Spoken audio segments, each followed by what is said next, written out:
Hey everyone, welcome back to another daily senior safety advice podcast.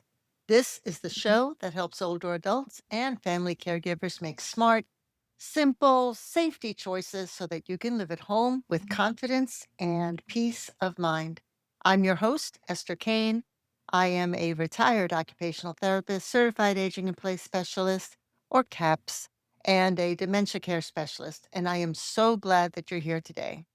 So, listen, before we get started, I want to invite you to visit us at seniorsafetyadvice.com for more tips and resources and tools that you can use right now. And if this episode is helping you, please subscribe on your podcast app or YouTube channel, wherever it is that you're listening to us from, and share it with someone who could use it too. That really means the world to us because that helps us to promote the podcast to others. Now, today we are talking about something that I think is one of the most valuable things that you can do for yourself or for a loved one. And guess what? It doesn't cost a single penny. That's important these days. We're walking through your home, room by room, to spot the hidden hazards that most people don't even notice until after an accident happens. And believe me, I've treated many patients after the accident, and most of them were so unnecessary. Okay, so stay with me. This episode could genuinely change everything in your life. All right, so let me ask you something.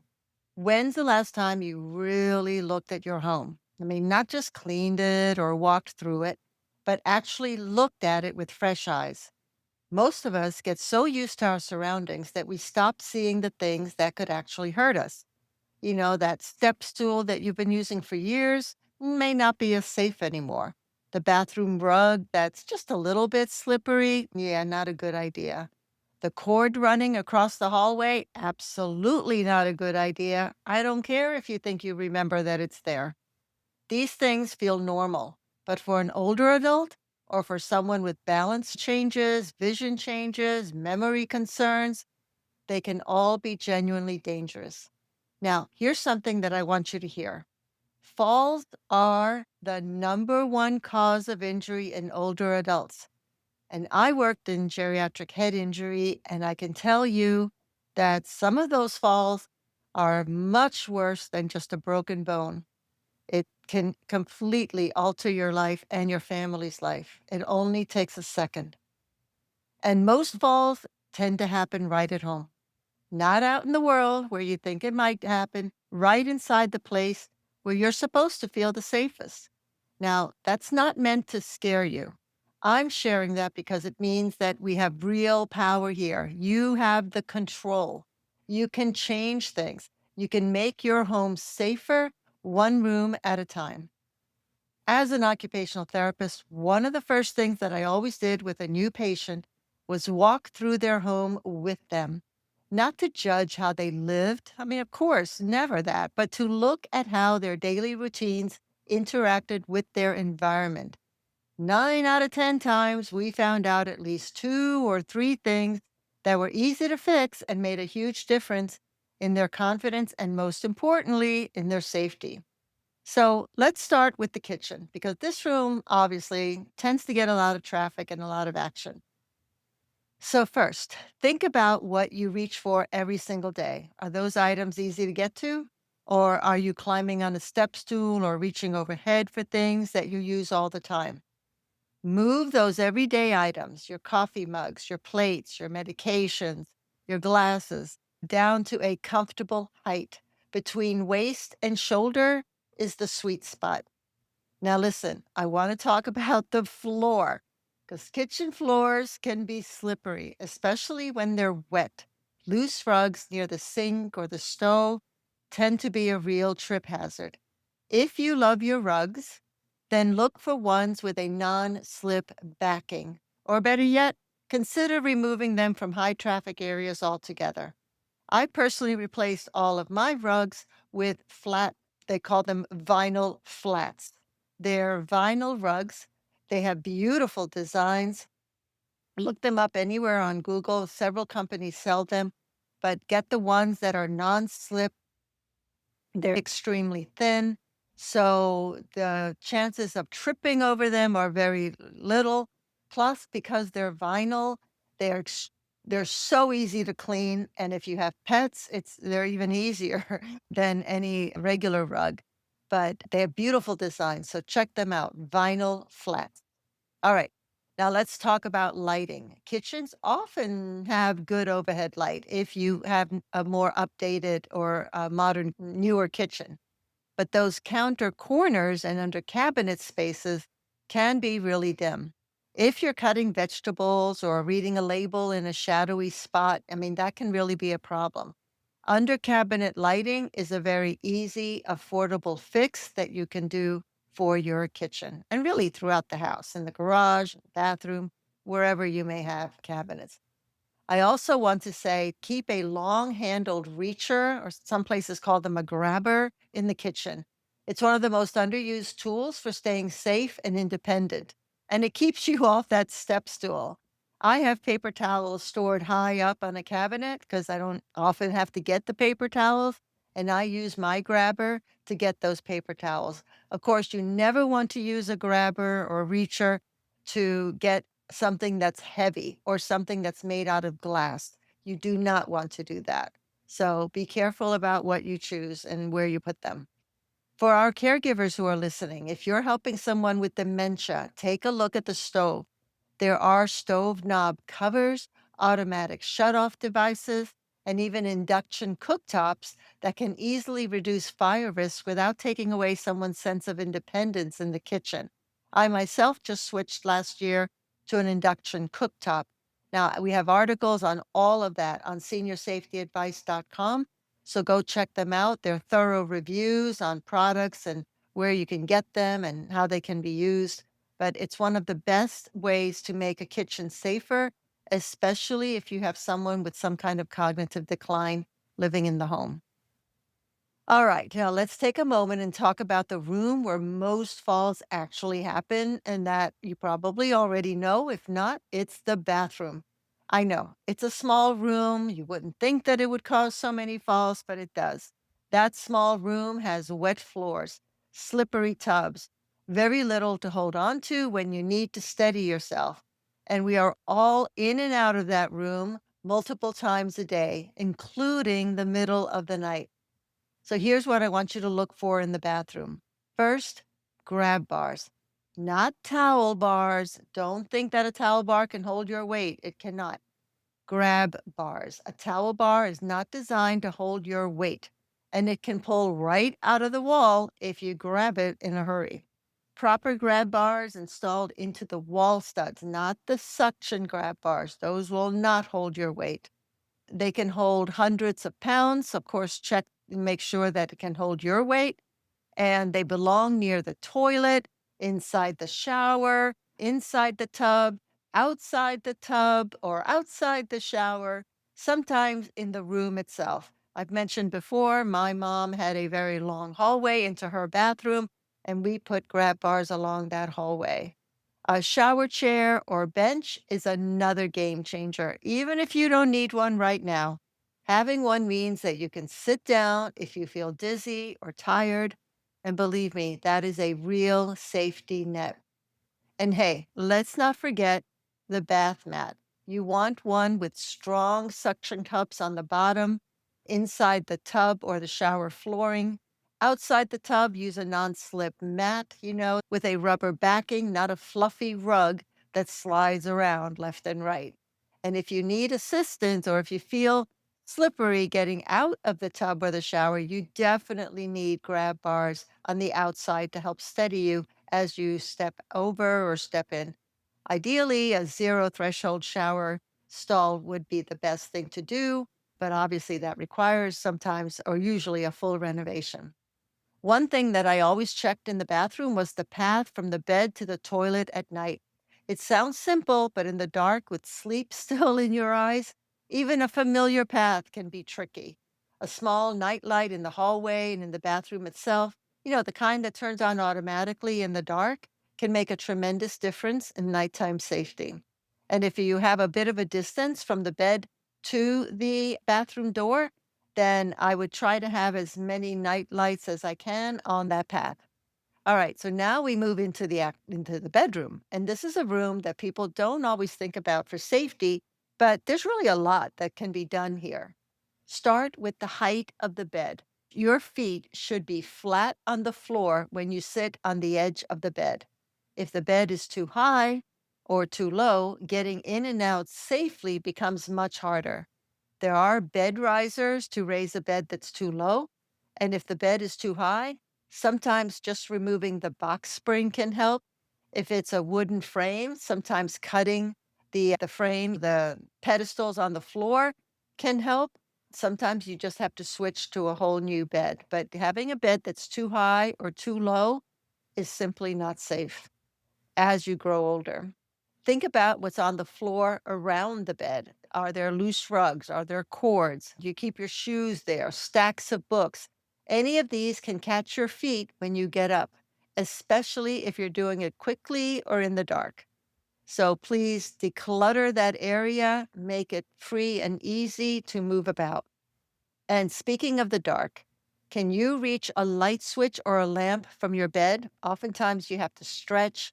And sometimes it's happened to me where I've had to stretch and I ended up pulling a muscle because I have a bad back anyway. And it's not a good thing.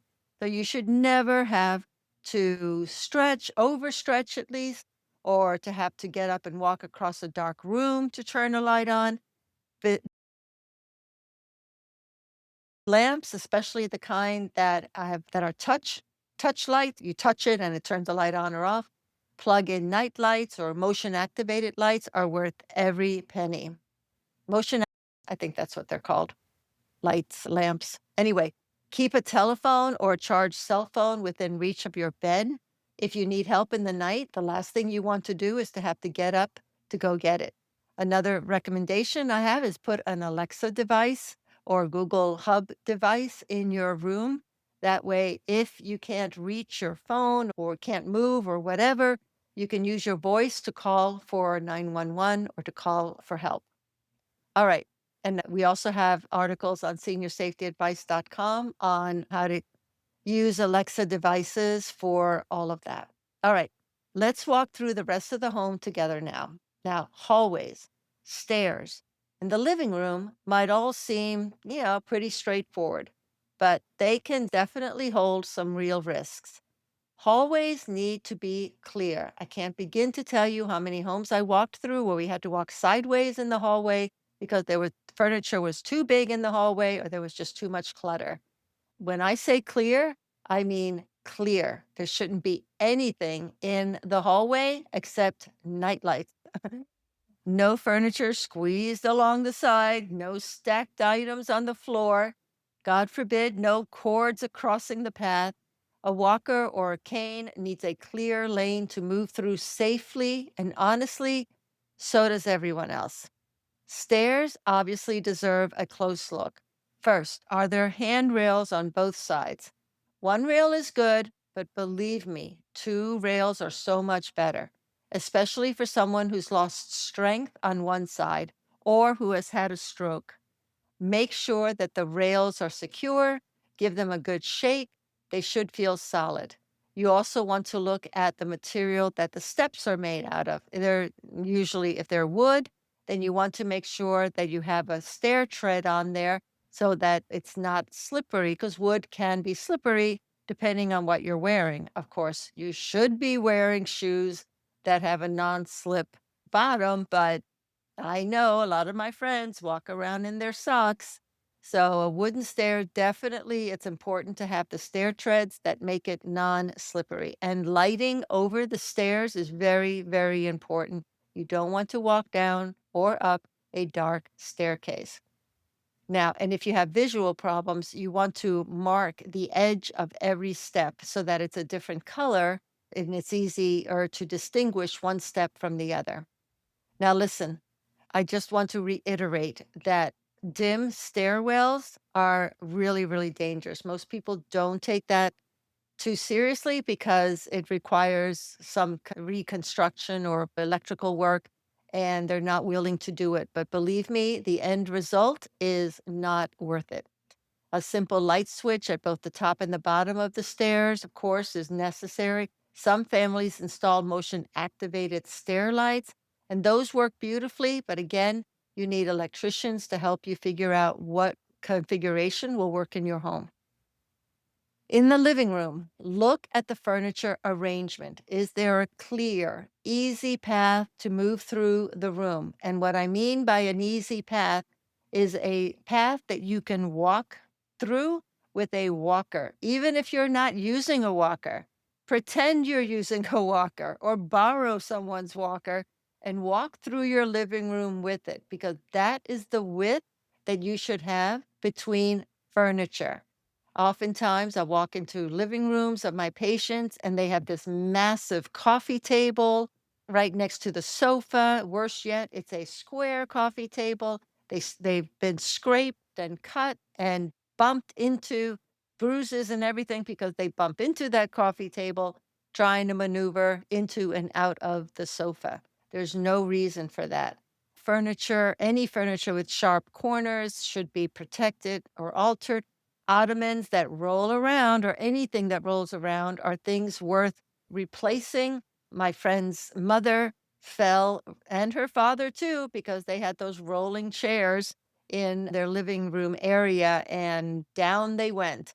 And the consequence, I don't even want to tell you the consequences of what happened because of that. It only takes a second for something to happen, so avoid those seconds.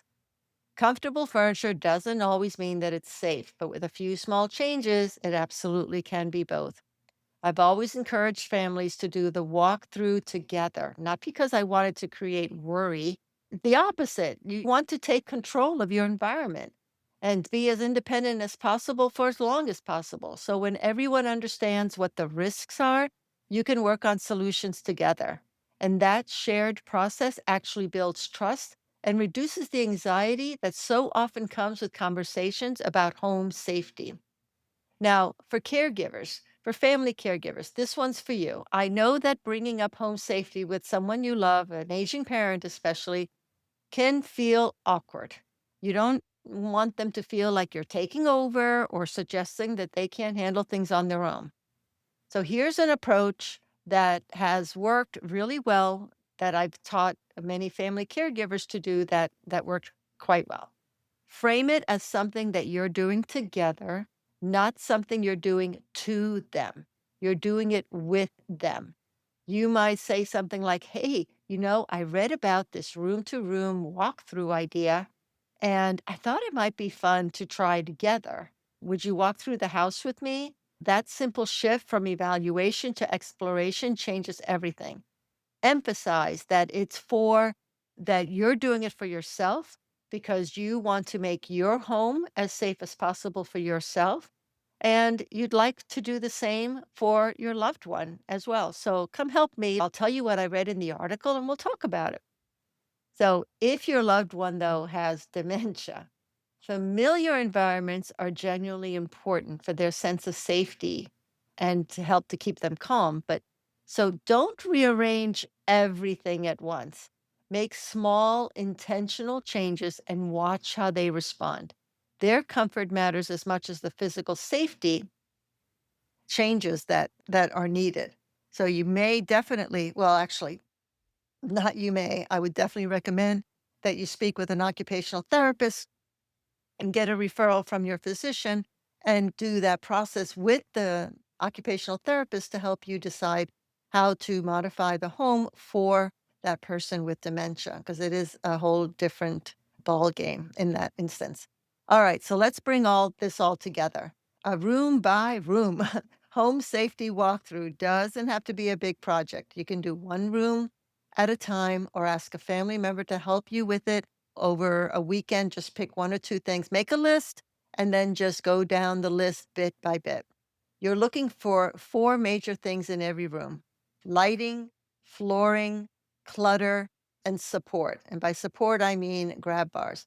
The other thing I want to say about support is if there is furniture that is up against the wall, and if it could possibly be that your loved one or you could grab onto that furniture if you were to fall, if you do that and the furniture falls with you, You may want to consider fastening the furniture, those kinds of furniture to the wall. It's usually bookshelves or little tables that hold plants and things like that.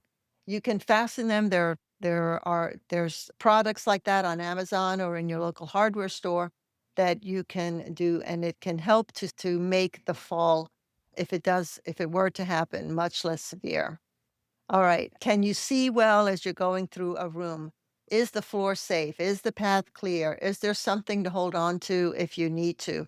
You want to look for those factors and don't consider your own vision as the test.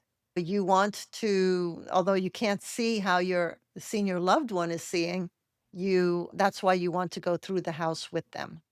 So that's really it. You're really looking at those 4 simple things, and the answers will tell you a lot.